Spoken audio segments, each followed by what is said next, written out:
Hey guys, this is your girl Kizzy Rock. Happy Saturday to you all.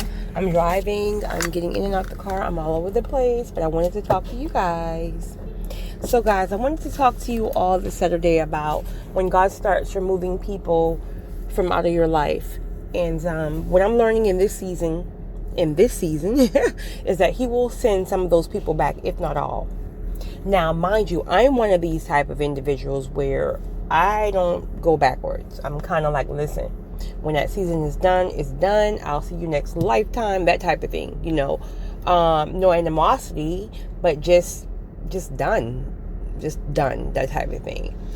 But in this season, I'm realizing that there are so many different people that is coming back. Now, He could be sending some of these people back, and I have a good idea on the ones that He do send back. And then, of course, you have those individuals who just kind of latch on because they see you going higher, or they see your growth, or they finally can see your value, and then they're now trying to climb with you, and so you just boot that out of the way. But the ones who God sends back to you, there's different reasons on why He may send that person back to you. For one, you may have left the situation where it was like, a lot of chaos and animosity, hate, anger, like a really, really nasty breakup. I mean, like horribly bad. And it just wasn't ended on a sense of like, okay, thank you for our time. We had some great times together, obviously, but we had some bad times. It didn't work out. It's okay. It's a part of life. The next notch on my belt. You have a great life. I have a great life now, and life goes on, right? That's kind of like the proper way to release people when you're done with them, because it really shouldn't be no hate or animosity, because again, that person played some type of part in your life. But of course, we know that the flesh gets involved, and if that person has betrayed us or done something really hurtful to us, we do hold like some resentment and anger in, and we think that we move on. We're quick to say, oh, I've moved on. But sometimes we haven't, because if that person can enter a room and you still feel some type of way in your spirit, then you haven't released that person properly. And I'm guilty of that. I can say that there was maybe a couple of years ago where I felt as if I had moved on or released some resentment, and it was only because I hadn't seen that person. But the minute I end up running into that person, I felt that thing stir in my spirit, like,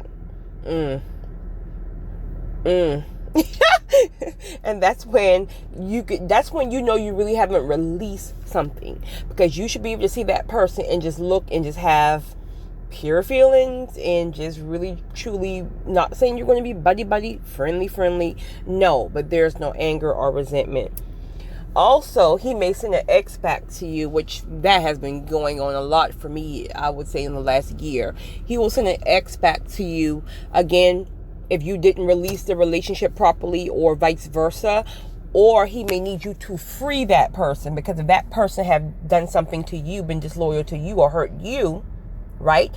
You weren't the problem. They made the mistake, so they themselves could be holding on to a lot of guilt. And it's like a bondage that they're tied to, because it's like they can't even move on and be happy, because they know that they lost the best thing ever, or they just resent the fact that their flesh made a mistake and they lost you, and they know that you were the best thing that they ever had. So they can't move on. So that person can constantly be trying to get back at you, which is a distraction to you, because they want you back. They're constantly trying to find people to find you, and that's a distraction. You don't need that when you're moving forward. You're moving forward, so you don't need somebody who's constantly trying to climb ladders and strategically find ways to get to you. Also, maybe God needs that person to truly move on. This person may have developed an addiction because of the guilt that they hold on to from themselves. Like they can now be an alcoholic, and I know a lot of people, not a lot, but I've known people who really are addicts now because of some hurt and betrayal and things that they just haven't forgiven themselves for. So maybe God needs you to release that person. I've had to do that. I've had to sit down and have a one-on-one conversation with an ex. I didn't want to, but I was required to. And I must say, I think it was very, very freeing on both parts, if I'm honest. So he may send that person back to you for that. Then he may send the person back to you because that person may really be in a dark season. And as you know, it's not always about you. So you may be now carrying a gift that can assist this person with help or healing. And even if you don't want to, sometimes God may require you. He may require you to help that person out. I think God is good, so good and fair enough to say, well, listen, I don't want you to be back friends with this person. This person have shown their true colors before. So no, you are not to be back friends with them. Forgiveness does not equal reconciliation. That just means that you free that person. You free yourself. There's no more ties. There's no more bondage.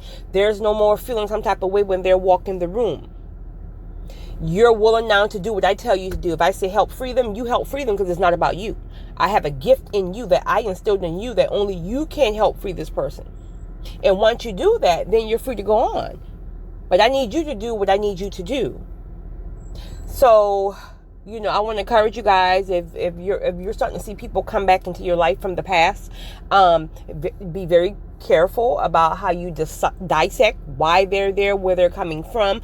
Pray about it, fast about it. But if you really feel like it's something in the spirit that God needs you to do, be very, very obedient. Because again, as you know, obedience opens the doors to blessings. Because if God can trust you with small things, he can trust you with more. It's not about us. Trust me, I wish I could. I'm that chick like, listen, when I cut you off, I've cut you off for life. Don't ever talk to me again. I don't hate you, but don't talk to me again.